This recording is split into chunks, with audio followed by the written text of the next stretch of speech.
1, 2, 1, 2, 3, go.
Yeah, nice, great job, Rory. Yeah, you too. Woo.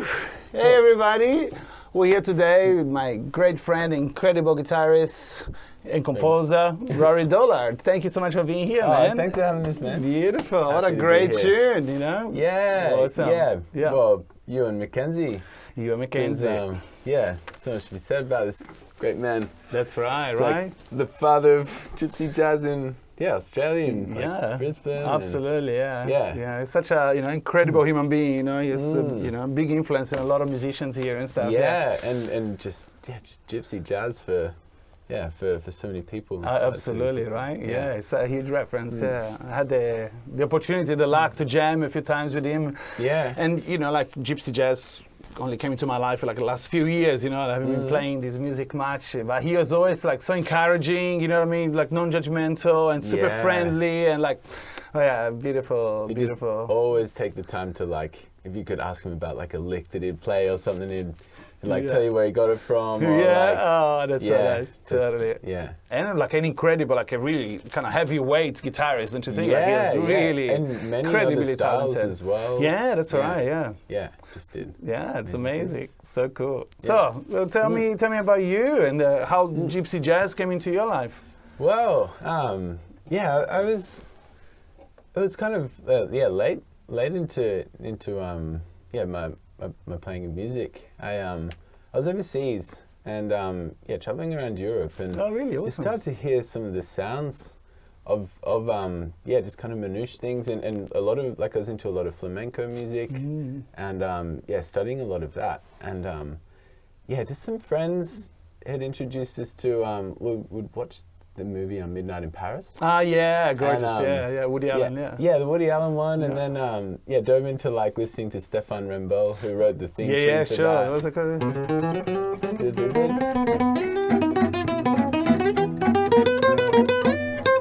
Such a great tune. Yeah. It's awesome. Yeah. And then just hearing that kind of gypsy stuff, gypsy jazz stuff, and then someone else showed us Django, and like I remember. It was Swing 39 I heard, and I was just like, whoa, what's this? It blew your mind, did that? Yeah, and I had because I was traveling, backpacking, I had like a little nylon string guitar. Yeah. And I remember just like, because I was working on farms and things, and I just remember like whenever I'd finish, I'd like go up into the hills and really? have a little like audio thing and like try and like slow down the Swing 39 thing and just play along with it. Wow, and, like, the solo and then just like, how's he do it with 2 fingers? I remember years ago, even just the pump, and I remember thinking, wow, listen to it was like a train. It was like the rhythm was like, holy moly, you know? Yeah. But it felt like for me so like almost inconceivable. Like, say, oh man, you have to be born within that kind of tradition. It just felt so hard. Like for me as a guitarist, I was like, oh man, that's just the next level stuff. You know, you must commit totally, and you so much, you know, to be able to play that. Yeah, and like he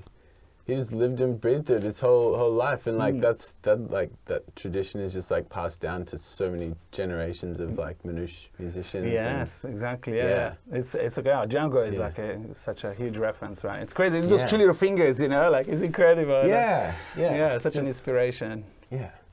Super cool. And but like, let's go even further back. Like, when did you start playing the guitar? How old are you? Or do you have a connection with music within your family? Do you remember when you decided, hey, I want to learn to play? Was the guitar the first instrument you learned? I had dabbled a little bit in piano. Like, there's a piano in the house, and awesome. My mum will play, and she'd play some like Beethoven things and just like classical things. So there's like little sounds of that kind of coming out, and I would just kind of every now and then like kind of play around, like noodle on it. Yeah, but, cool. Yeah, and it was maybe till I was about maybe 15 or so that I got a guitar, just wanted to try it out, and I had some cousins that played, and like learned a few things off them. Then, where was this? Sorry if I ask. Like, where were you born and where did you grow up and stuff? This was when I was living in Coffs Harbour. Coffs Harbour. Beautiful. Yeah. And did you surf as well? Went to the beach a lot, didn't do the surfing thing, but is it true, like, it's full of sharks there? It's like the highest amount of sharks in Australia or something like that? I don't know. Maybe someone told me this is a joke. I was like, no way, I'm not going for a swim here. But that kind of part of the mid-north coast, they get a few, I think. But got into the guitar thing, and just remember initially spending a lot of time like listening to music and then just trying to work out different shapes on the guitar and like find different ways to play. Cool. It's really enjoyed the kind of listening and then like slow process of like translating it, trying to make it work here, and then like finding all these new shapes. Totally, absolutely. Yeah. And did you have a teacher back then? Like, did you have a? I had one for a little bit, but all I did with that, he just got me to play 12-bar blues. Oh, really?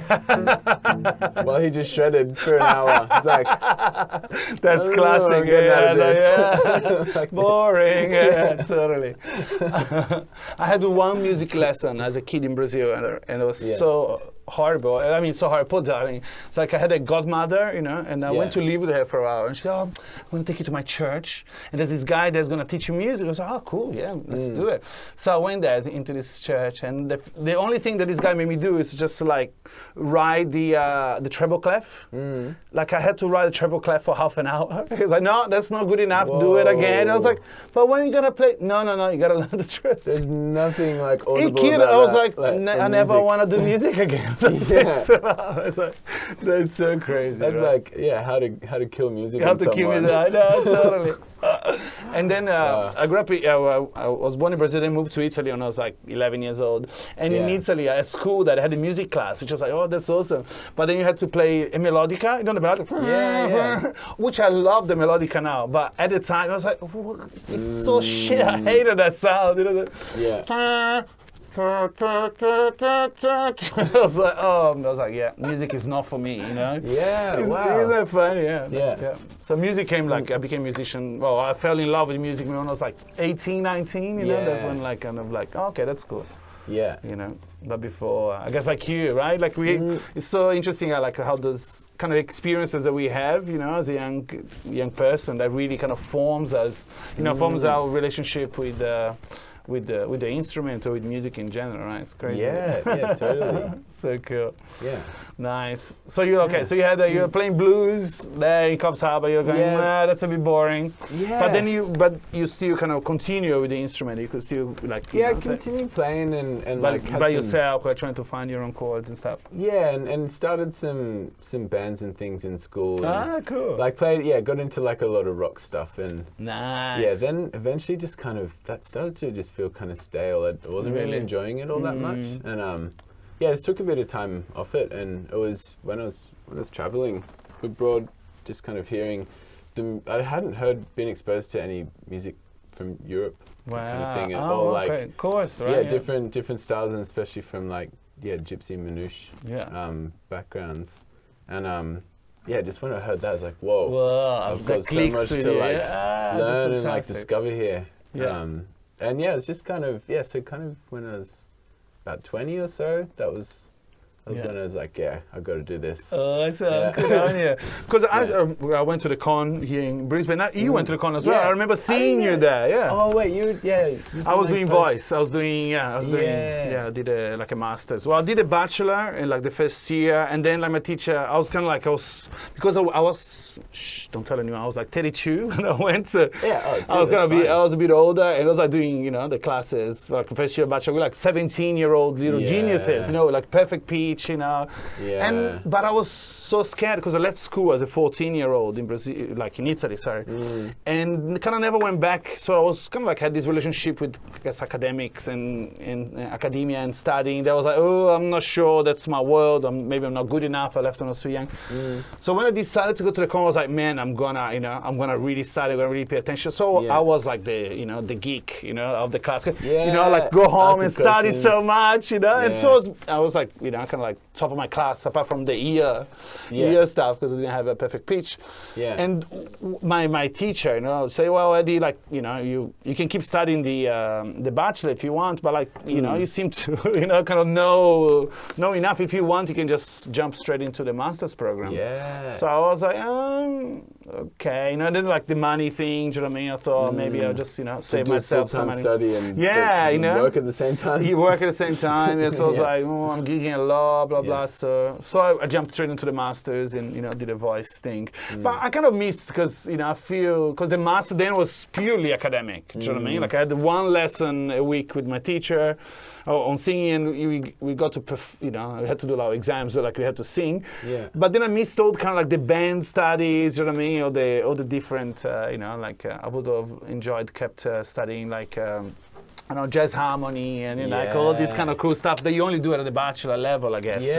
At the master's level, just really expected to know that stuff, right? So did you finish your bachelor? Like? I did the bachelor. Awesome, in guitar. Jazz guitar. Awesome, that must have been fun. Who was your teacher there? How did Jamie Clark? Oh yeah, Jamie Clark's amazing. I played with him a few times. Yeah. Oh, cool. Yeah, incredible. Yeah. He's lovely man. And just learned a lot from him. Awesome. And it was great because like he's like, just so well versed in jazz, but then like bluegrass as well. Cool. And it was just so good to learn from him because he had that, these two different styles that he kind of worked with. And absolutely, it's I don't know. I just found it really nice and like kind of refreshing to hear that like you don't just have to be like a jazz musician. Sure. There's other styles. That kind of play as well. And they lend as well. Like they share so many qualities. Cool.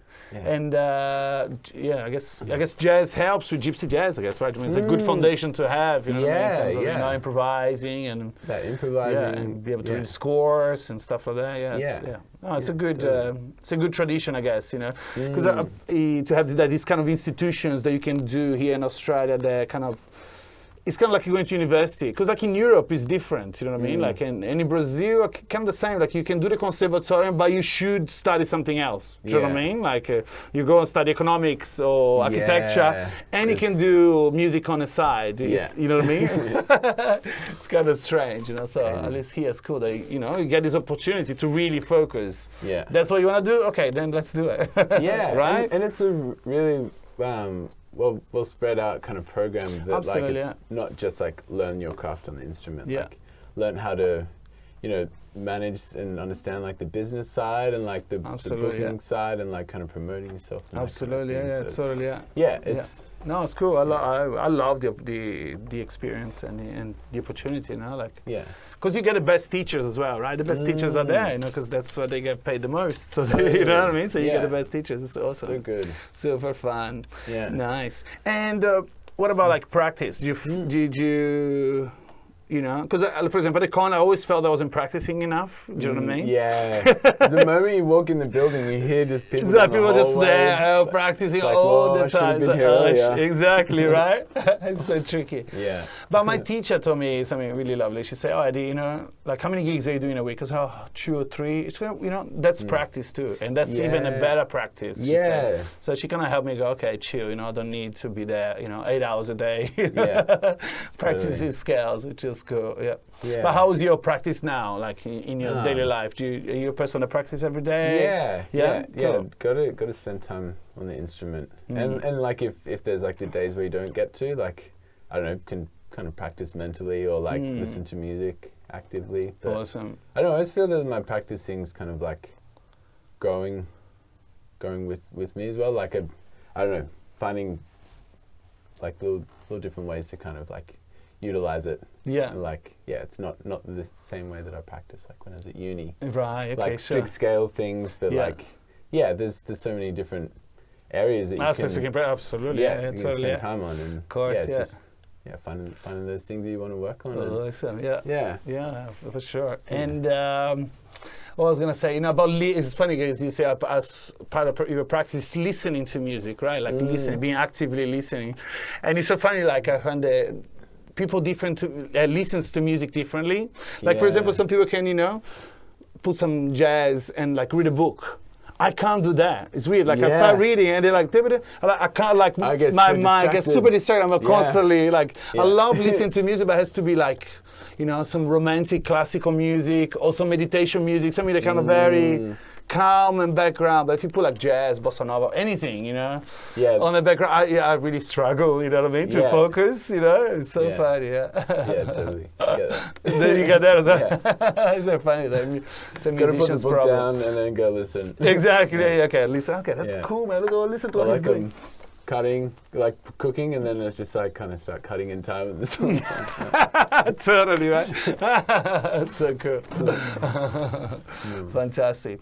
And tell me about your current project. So you're playing with Liz, which we had here a couple weeks ago. So you're playing some tango, which is awesome. Yeah, like the last kind of year and a bit. I've been learning to play tango things. Yeah, it's beautiful. A lot of great music. No? Yeah, it's a really passionate music, and there's a lot of kind of similarities to like vocabulary and melodies with Gypsy Jazz, which I don't know, really liked. And it's been fun kind of because a lot of like tango guitars, like nylon string and finger picking. Yeah, a lot of kind of like, it's almost classical, right? Like I used to study when I studied you know, those kind of stuff. Loads of that kind of thing. Right, it's super cool. It's beautiful, But it's been really fun to kind of fit that onto this guitar. And, like, of course, keep the Gypsy Jazz kind of style up. Try, like create a fusion almost. You know? That's awesome, man. It's really good. That's been a lot of fun. And working with Liz, who's phenomenal, and she just knows that music inside out. She does, absolutely. She's incredible. It's so cool. So that's been a fun one, but got the main project is Cigány Weaver, so that's like like a 6-piece ensemble, and we'd all met at the conservatorium, and just started playing like Django things. Yeah, that's so cool. There was Connor and I, another guitarist. We heard of this violinist. Really? Like, they could improvise. Like, violinist that wasn't in the classical department. Whoa, it's like, whoa, who's we go this again, guy? and then found his name, Mr. Gareth, and then that's awesome. jumped onto him. Like, come with us. That's fantastic. That ensemble's like at the roots of that ensemble was like so much gypsy jazz. Yeah, and, absolutely.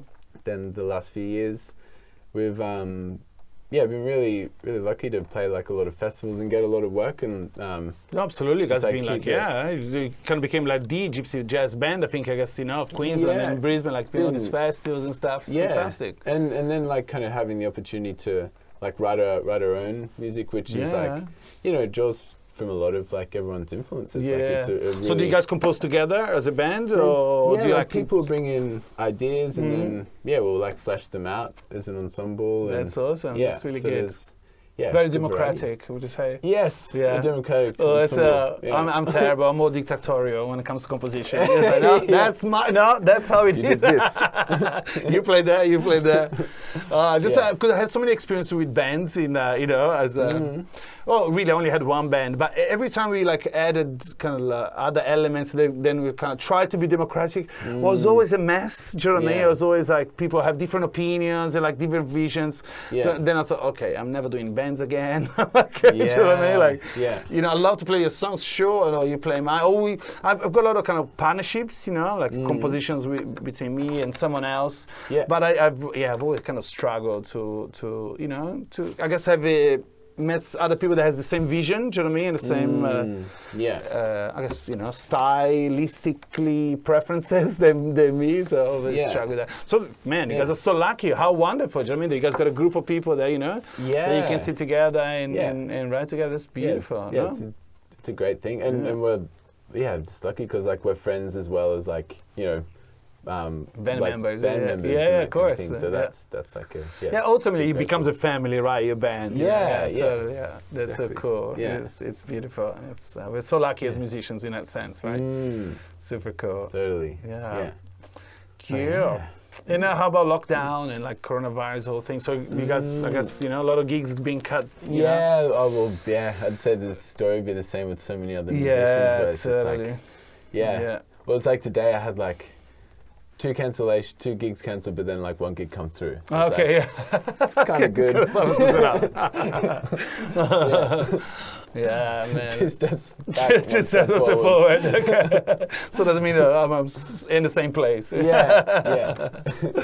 hilarious. So tricky. Yeah, it's sort of tough situation the world is in at the moment. But at the same time, like the lockdown things, they're good to kind of, I don't know, hone in on little projects or like get some routines back. Exactly, totally. I think, there's been a lot of opportunity, especially for us who live in this incredible lucky bubble that we live in Australia, in Queensland. That, it's kind of, it's been good because like prior to, the whole coronavirus, it was just, for me especially, it was very intense, I was doing like 6 gigs a week, like playing a lot and, because I just don't play, I have to party as well. So every concert is a fiesta. So 6 times a week. 6 times a week was getting a bit intense. So my leave, I was like, please, Eddie, have a break. So it was good to have a pause. Oh gosh. When is your next gig now? When you play next? Be playing. It'll actually be a tango gig. Oh really? Awesome. Yeah. So it's happening on Thursday, and it's so it's with Liz, but we also have a bandoneonist. Wow, and, fantastic. Then a beautiful singer, her name's Solange. I think I've met her once. Buenos Aires. She's amazing. Gorgeous singer. So, we're playing the jazz club and gonna. Awesome. Got some. Cool. We haven't played in this outfit before, so it's gonna be. It's so nice. The whole band is amazing. It's so beautiful. Congratulations, man. That's gonna be fun. Awesome. Very good. Cool. Yeah. Should we play another song? Yeah. Awesome. Well, thanks so much for being here. Having a chat with us. Super fun. Yeah. Thank you for sharing. All right, we're playing Sweet Georgia Brown. Go for Sweet G. Sweet G. Yeah. Let's do it. Cool. I might have a bit of tea too. peppermint tea. It's peppermint tea, everybody. It's not wine.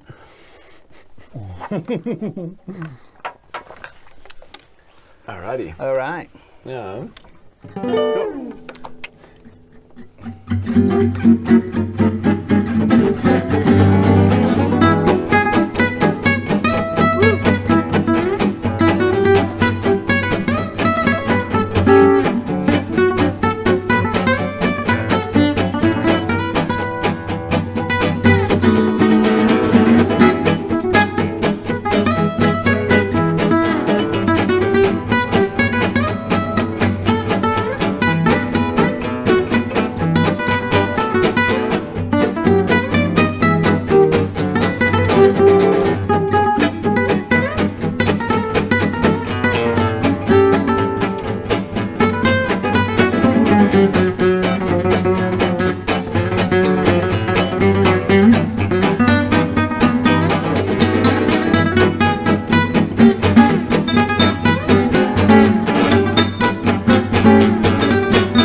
So, did you guys like it?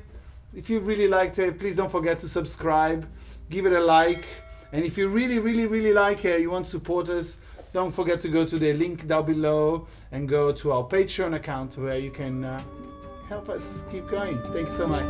See you soon.